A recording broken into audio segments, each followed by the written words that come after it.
ஊடகவியலாளர் தராகி சிவராம் அவர்களின் நினைவு தினம் முல்லைத்தீவு மாவட்ட ஊடக அமையத்தில் அனுஷ்டிப்பு.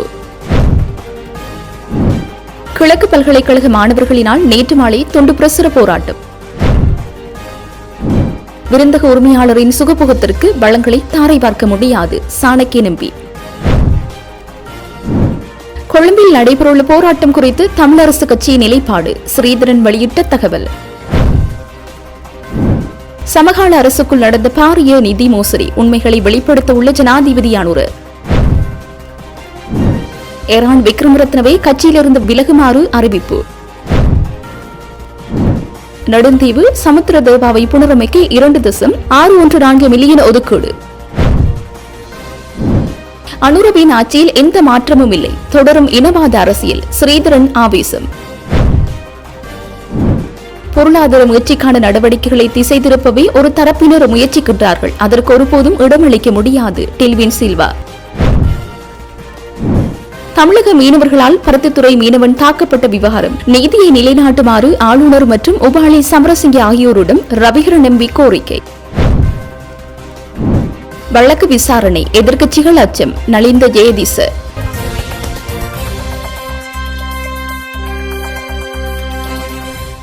இலங்கை படைகளால் சுட்டுப்படுகொலை செய்யப்பட்ட ஊடகவியலாளர் தராகி சிவராம் அவர்களின் 21ஆம் ஆண்டு நினைவு நிகழ்வு நேற்று முல்லைத்தீவு ஊடக அமையத்தில் உணர்வுபூர்வமாக அனுஷ்டிக்கப்பட்டது. முல்லைத்தீவு மாவட்ட ஊடக அமையத்தின் தலைவர் சண்முகம் தவசியன் தலைமையில் நடைபெற்ற நிகழ்வில் மறைந்த ஊடகவியலாளர் தராகி சிவராம் அவர்களின் உருவப்படத்திற்கு மலர் மாலை அணிவித்து சுடரேற்றி அகவணக்கம் செலுத்தப்பட்டு மலர் அஞ்சலியும் செலுத்தப்பட்டது. குறித்த நிகழ்வில் ஊடகவியலாளர்கள் மற்றும் ஊடக செயற்பாட்டாளர்கள் என பலரும் கலந்து கொண்டமை குறிப்பிடத்தக்கது. கிழக்கு பல்கலைக்கழக மாணவர்களினால் நேற்று மாலை துண்டு பிரசுர போராட்டம் முன்னெடுக்கப்பட்டது. மட்டக்களப்பு காந்தி பூங்காவில் ஒன்று கூடிய மாணவர்கள் அங்கிருந்து மட்டக்களப்பு நகருக்குள் துண்டு பிரசுரம் வழங்கும் போராட்டங்களை முன்னெடுத்தனர். கடந்த கால ஆட்சியாளர்களினால் தனியார் வைத்தியத்துறை பல்கலைக்கழகங்களை ஆரம்பிப்பதற்கான அனுமதிகள் வழங்கப்பட்ட நிலையில் அதற்கான எதிர்ப்பினை மாணவர்கள் தொடர்ச்சியாக வழங்கி வரும் நிலையில் அதனை எதிர்த்த இந்த ஆட்சியாளர்கள் இன்று பாராமுகமாக இருந்து வருவதாக மாணவர்கள் இதன்போது தெரிவித்தனர். கிழக்கு பல்கலைக்கழகத்தின் மாணவர்கள் ஒன்றியத்தின் தலைவர் உட்பட பல்கலைக்கழக மாணவர் ஒன்றிய நிர்வாகத்தினர் உறுப்பினர்கள் மாணவர்கள் இந்த துண்டு பிரசுர போராட்டத்தில் ஈடுபட்டனர். இலவச கல்வியை பாதுகாப்போம் எனும் தலைப்பில் இந்த துண்டு பிரசுரங்கள் முன்னெடுக்கப்பட்டதுடன் மக்களுக்கும் இது தொடர்பில் விளக்கம் அளிக்கப்பட்டது. சிஸ்டம் சேஞ்ச் என்ற கோஷத்துடன் ஆட்சிக்கு வந்த இந்த அரசாங்கத்திற்கும் கடந்த கால அரசாங்கத்திற்கும் இடையில் எந்த மாற்றமும் இல்லை என்பதை மக்கள் உணரத் தொடங்கியுள்ளதாகவும் இதன்போது தெரிவிக்கப்பட்டது. நாட்டில் ஏற்பட்டுள்ள பாரிய சிக்கல் நிலைமைகளினால் கல்வித்துறை சுகாதாரத்துறை என்பனவற்றில் ஏற்பட்டுள்ள நெருக்கடி காரணமாக வைத்தியத்துறை பாரிய ஆபத்து நிலையினை எதிர்நோக்கும் நிலை ஏற்பட்டுள்ளதாக இதன்போது மாணவர்களினால் தெரிவிக்கப்பட்டது. நாங்கள் இப்போ முக்கியமான இலங்கை எதிர்நோக்கிற பிரச்சனைக்குரிய ஒரு தீர்வாக விழிப்புணர்வு மக்களுக்கு செலுத்துறதுக்கு தாங்க நாங்கள் இன்றைக்கு வந்திருக்கிறோம். என்னென்னு சொன்னால் இன்றைக்கு முக்கியமான பிரச்சனை இலங்கை மக்கள் எல்லாரும் எதிர்நோக்கி இருக்கிறது.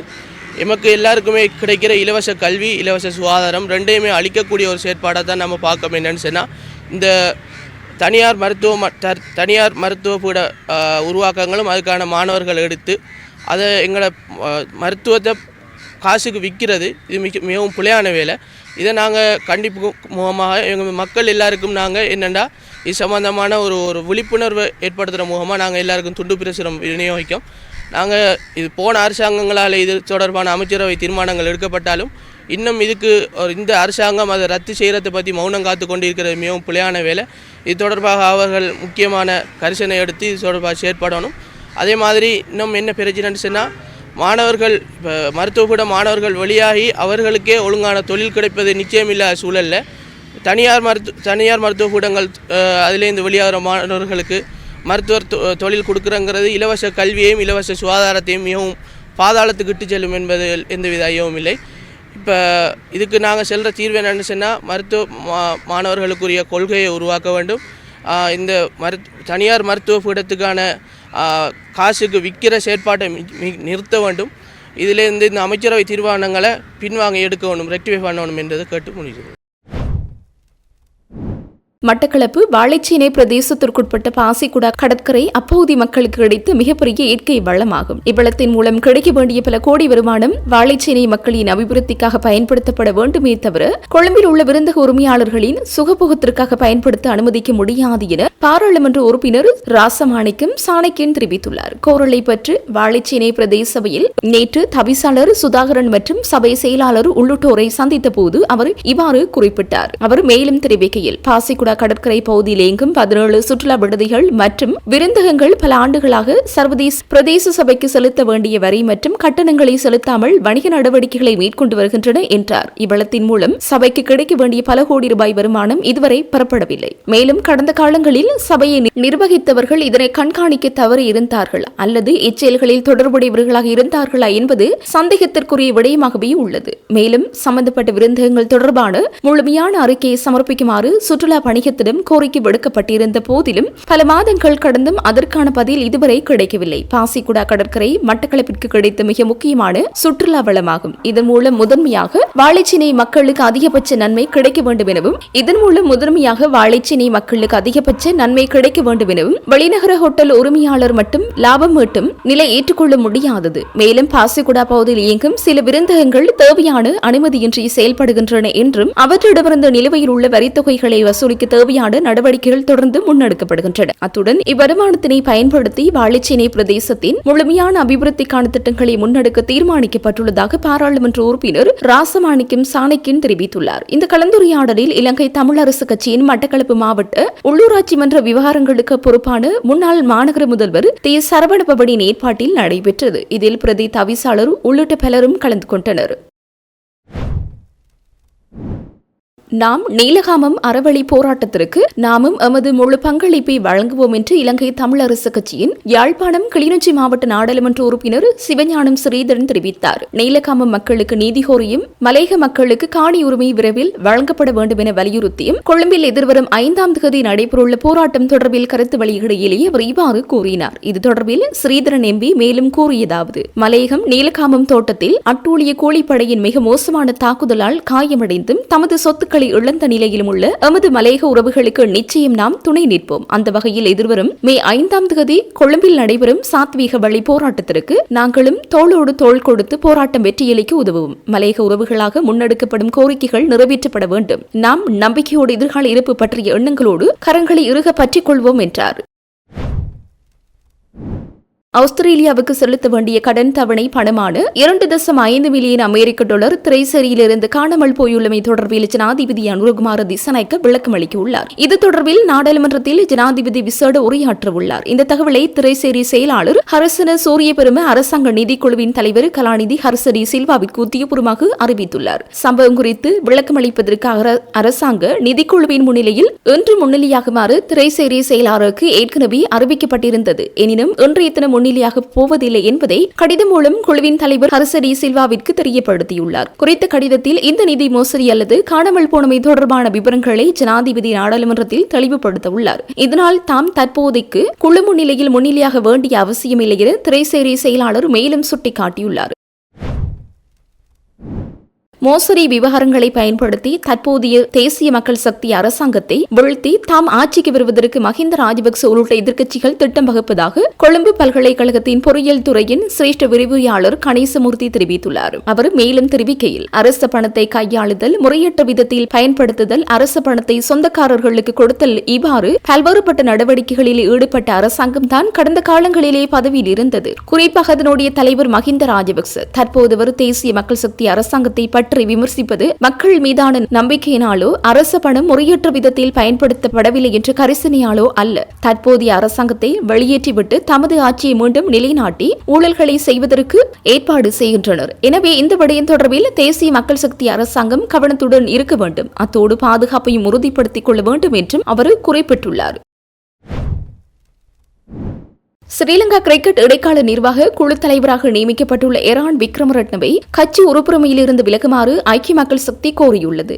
இலங்கை கிரிக்கெட் நிறுவனத்தின் நிர்வாக மற்றும் கட்டமைப்பு சீர்திருத்தங்களை மேற்கொள்வதற்காக நியமிக்கப்பட்டுள்ள இடைக்கால குழுவின் தலைவராக முன்னாள் நாடாளுமன்ற உறுப்பினர் எரான் விக்ரமரத்ன நியமிக்கப்பட்டுள்ளார். விளையாட்டுத்துறை அமைச்சர் சுனில் குமார கமகி விடுத்த கோரிக்கைக்கு அமைய இந்த நியமனத்தை ஏற்றுக்கொண்ட எரான் விக்ரமரத்ன ஐக்கிய மக்கள் சக்தியின் செயற்குழு மற்றும் மேலாண்மை குழு பதவிகளில் இருந்து விலகுவதாகவும் கட்சியில் உறுப்புரிமையை தொடர்ந்தும் நீடிக்க விரும்புவதாகவும் அறிவித்திருந்தார். இதனை ஏற்றுக்கொண்ட அக்கட்சியின் பொதுச் செயலாளர் ரஞ்சித் மத்தும பண்டார விளையாட்டில் அரசியல்வாதிகள் ஈடுபடக்கூடாது என்ற கட்சியின் கொள்கை முடிவுக்கு இணங்க எரான் விக்ரமரத்னவை கட்சியிலிருந்து முழுமையாக விலகுமாறு உத்தியபூர்வமாக கேட்டுக் கொண்டுள்ளார். நீண்டகால மறுசீரமைப்பை குறிக்கோளாக கொண்டுள்ள இந்த குழுவில் குமார சங்கக்கார, ரோஷான் மகாநாம போன்ற பிரபல கிரிக்கெட் நட்சத்திரங்களும் இடம்பெற்றுள்ளமை குறிப்பிடத்தக்கது.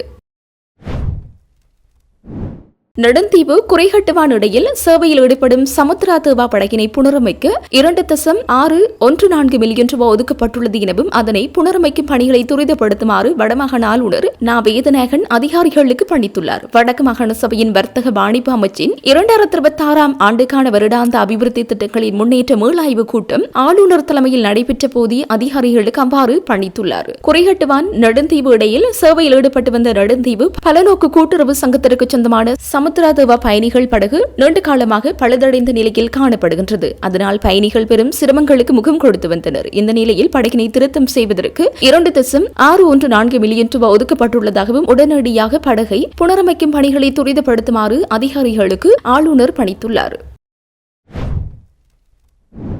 இலங்கையில் மாறி மாறி ஆட்சிக்கு வரும் அரசுகள் இனவாதத்தையே மூலதனமாக கொண்டுள்ளன. ஜனாதிபதி அனுரகுமார திசாநாயக்கவின் செயற்பாடுகளும் அதற்கேற்றவாறு அமைந்துள்ளன என்று இலங்கை தமிழரசு கட்சியின் நாடாளுமன்ற உறுப்பினர் சிவஞானம் ஸ்ரீதரன் தெரிவித்தார். நிகழ்வொன்றில் கலந்து கொண்டு உரையாற்றும் போதே அவர் இவ்வாறு குறிப்பிட்டார். நாட்டின் தற்போதைய நிர்வாக சீர்கேடுகள் குறித்து அவர் தெரிவிக்கையில், அரசு கொள்வனவு செய்த நிலக்கரியின் எரிபற்ற நிலை வெறும் 20% உள்ளது. இதனால் இயந்திரங்கள் பழுதடைந்து நாட்டுக்கு பாரிய நட்டம் ஏற்பட்டுள்ளது. இந்த நட்டத்தை மக்களிடம் அரசு அறவிடப் போகின்றது. மத்திய வங்கியில் 25 மில்லியன் டாலர் காணாமல் போயுள்ளது. 15 உயர்மட்ட அதிகாரிகள் கையெழுத்திட்ட பின்னரே இந்த நிதி எடுக்கப்பட்டுள்ளது. இவ்வாறான ஊழல்கள் தொடரும் வரை இலங்கை ஒருபோதும் முன்னேறப் போவதில்லை என்றார். கட்டுநாயக்க விமான நிலையத்தில் பிக்குகள் போதைப் பொருளுடன் கைதான சம்பவம் குறித்து அவர் கடும் கண்டனம் வெளியிட்டார். நல்லதை சொல்லிக் கொடுக்க வேண்டியவர்களே 110 கோடி ரூபாய் பெறுமதியான போதைப் பொருளை கடத்தி வந்து ஒரு சந்ததியை அழிக்க முற்படுகின்றனர். பரந்தன் பகுதியில் அண்மையில் போதைப் பொருள் காரணமாக ஒரு இளைஞர் உயிரிழந்தார். இவ்வாறான செயற்பாடுகளும் தினத்தை அழிப்பதற்கு வழிவகுக்கும் என்றார். ஜனாதிபதி அனுரவின் அண்மைய யாழ்ப்பாண விஜயம் குறித்து அவர் விமர்சித்தார். அனுர ஆட்சிக்கு வந்தால் மாற்றம் ஏற்படும் என சிலர் பேசினார்கள். ஆனால் 1.5 வருடங்கள் கடந்த பின்னரும் எந்த மாற்றமும் இல்லை. வலிகாமம் வடக்கில் அவர் கையசைத்து நடந்ததை மக்கள் தவறாக புரிந்து கொண்டுள்ளனர். உண்மையில் உங்களுக்கு காணி தரமாட்டேன், அமைதியாக இருங்கள் என்று சொல்லியே அவர் கை காட்டினார் என்றார். இனவாதத்தை சொல்லி தமிழரை அழிப்பதும் பணம் உழைப்பதில் மட்டும் ஆட்சியாளர்கள் குறியாக உள்ளனர் என்றும் ஸ்ரீதரன் எம்பி தனது உரையில் மேலும் சுட்டிக்காட்டினார்.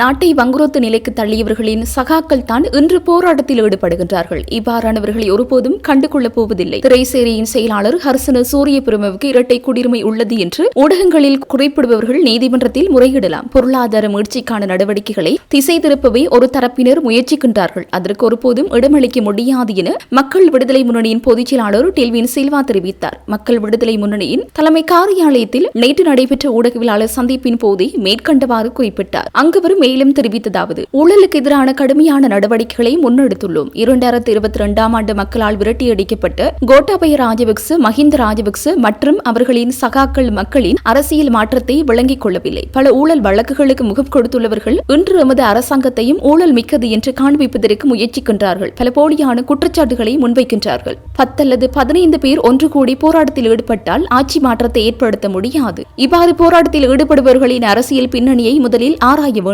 நாட்டை வங்குரோத்து நிலைக்கு தள்ளியவர்களின் சகாக்கள் தான் இன்று போராட்டத்தில் ஈடுபடுகின்றார்கள். இவ்வாறானவர்களை ஒருபோதும் கண்டுகொள்ளப் போவதில்லை. திரைசேரியின் செயலாளர் ஹர்சன சூரியபிரமவுக்கு இரட்டை குடியுரிமை உள்ளது என்று ஊடகங்களில் குறிப்பிடுபவர்கள் நீதிமன்றத்தில் முறையிடலாம். பொருளாதார முயற்சிக்கான நடவடிக்கைகளை திசை திருப்பவே ஒரு தரப்பினர் முயற்சிக்கின்றார்கள். அதற்கு ஒருபோதும் இடமளிக்க முடியாது என்றார்.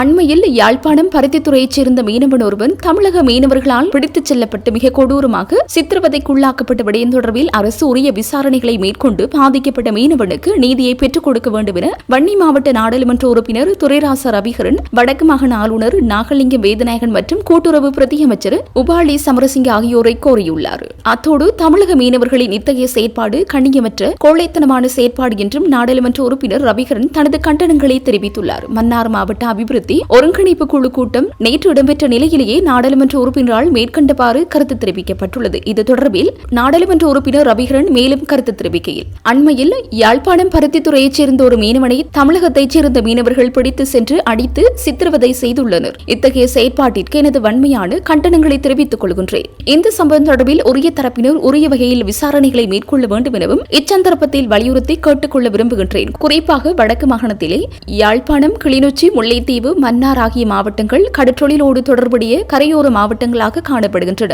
எமது மீனவர்கள் கடற்கொள்ளை செயற்பாடுகளில் ஈடுபடுவதும் கிடையாது. வடக்கு மாகாணத்தின் கடற்பரப்பு என்பது மீன் வங்கி என சொல்லப்படுகின்ற வளம் பொருந்திய கடற்பரப்பாகும். அத்தகைய வளம் பொருந்திய கடற்பரப்பில் கடற்றொழில் செயற்பாடுகளில் ஈடுபடும் எமது மீனவர்கள் இன்னுமொரு கடற்பரப்பிற்குள் அத்துமுறை நுழைந்து கடற்றொழிலில் ஈடுபட வேண்டிய அவசியமும் கிடையாது. கடற்றொழிலை பற்றி நான் நன்கு அறிவேன். கடலில் வலையை விரிக்கும் போது கடல் நீரோட்டத்தில் வலைப்படகு என்பது இழுத்துச் செல்லப்படுகின்ற சந்தர்ப்பங்கள் காணப்படுகின்றன. இவ்வாறாக தமிழக மீனவர்களால் பிடித்துச் செல்லப்பட்ட பருத்தித்துறை மீனவனை தமிழக பத்திரிகைகள் கடற்கொள்ளையன் என பொய்யாக சித்தரித்துள்ளன. ஊடக ஒழுக்க நெறிகளை மீறி பொய்ச் செய்திகளை பரப்பியுள்ளன. கடந்த காலத்தில் எல்லை தாண்டி வருகை தந்து எமது கடற்பரப்புகளில் கடற்றொழில் செயற்பாடுகளில் ஈடுபட்ட 2 இந்திய மீன்பிடி படகுகளை முல்லைத்தீவு மீனவர்கள் கரைக்கு கொண்டு வந்தனர். இதன்போது குறித்த இந்திய மீன்பிடி படகுகளை கரைக்கு கொண்டு வந்து எமது மீனவர்களுக்கு எதிராகவே போலீசாரால் சட்ட நடவடிக்கை மேற்கொள்ளப்பட்டது. சரி பிழைகளுக்கு அப்பால் சட்டம் ஒழுங்கை நிலைநாட்டுவதற்காகவே போலீசாரால் நமது மீனவர்களுக்கு எதிராக சட்ட நடவடிக்கை மேற்கொள்ளப்பட்டிருந்தது. அத்தோடு இவ்வாறு கரையை அழைத்து வரப்பட்ட இந்திய மீனவர்கள்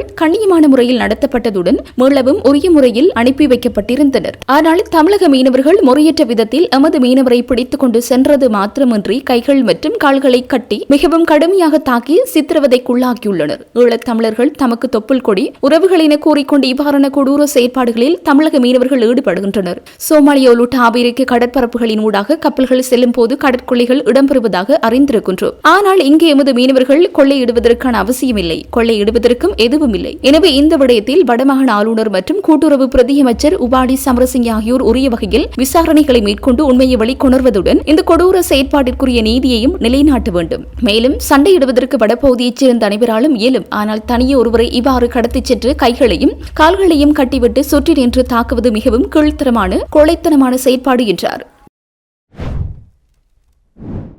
அரசாங்கம் வழங்கிய வாக்குறுதிகளை நிறைவேற்றுவதாலேயே எதிர்க்கட்சியினர் அரசாங்கத்துக்கு எதிராக சூழ்ச்சி செய்ய ஆரம்பித்துள்ளனர். இவ்வாறான விடயங்களை கண்டு நாங்கள் அஞ்ச மாட்டோம். மே, ஜூன் மாதங்கள் ஆகும் போது வழக்கு விசாரணைகள் ஆரம்பமாகும். வழக்குகள் விசாரணைக்கு எடுத்துக் கொள்ளும் போது என்னவாகும் என்பதை அவர்களே அறிவார்கள். அதனால் எதிர்த்தரப்பினர் பீதி அடைந்துள்ளனர் என்று சுகாதார அமைச்சரும் அமைச்சரவை பேச்சாளருமான நலிந்த ஜெயதீச தெரிவித்துள்ளார். களுத்துறை மாவட்ட செயலாளர் அலுவலகத்தில் நேற்று இடம்பெற்ற நிகழ்வொன்றின் பின்னர் செய்தியாளர்களின் கேள்விகளுக்கு பதிலளிக்கும் போது இதனை குறிப்பிட்டார். அவர் மேலும் கூறுகையில், வாக்குறுதி அளித்தது போல அசஸ்ம கொடுப்பனவு, அரசு அதிகாரிகளுக்கான சம்பள அதிகரிப்பு, தனியார் துறையினருக்கான சம்பள அதிகரிப்பு, பெருந்தோட்ட மக்களின் சம்பள அதிகரிப்பு என்பனவற்றை பெற்றுக் கொடுக்க நடவடிக்கை எடுக்கப்பட்டுள்ளது. அதேபோன்று பாராளுமன்ற உறுப்பினர்களுக்கான சலுகைகள் நீக்கிக் கொள்ளப்பட்டுள்ளன. அதன் அடிப்படையில் பார்த்தால் மக்களுக்கு பெற்றுக் கொடுக்க வேண்டிய விடயங்களை பெற்றுக் கொடுத்து முகாமைத்துவ பணிகளையும் முன்னெடுத்து வருகின்றோம். இவ்வாறான செயற்பாடுகளை அரசாங்கம் முன்னெடுத்து வருவதாலேயே எதிர்க்கட்சியினர் அரசாங்கத்துக்கு எதிராக சூழ்ச்சி செய்ய ஆரம்பித்துள்ளனர். இவ்வாறான விடயங்களை கண்டு நாங்கள் பயம் கொள்ள மாட்டோம். மக்களின் எதிர்பார்ப்புகளுக்கு அமைய எதிர்வரும் நாட்களில் வழக்கு விசாரணைகள் ஆரம்பமாகும். மே, ஜூன் மாதங்கள் ஆகும் போது வழக்கு விசாரணைகள் ஆரம்பமாகும். தொடர்ச்சியான வழக்கு விசாரணைகள் இடம்பெற உள்ளன. இந்த விசாரணைகள் ஆரம்பித்தவுடன் எதிரணி குழுக்களைச் சேர்ந்தவர்கள் மீதான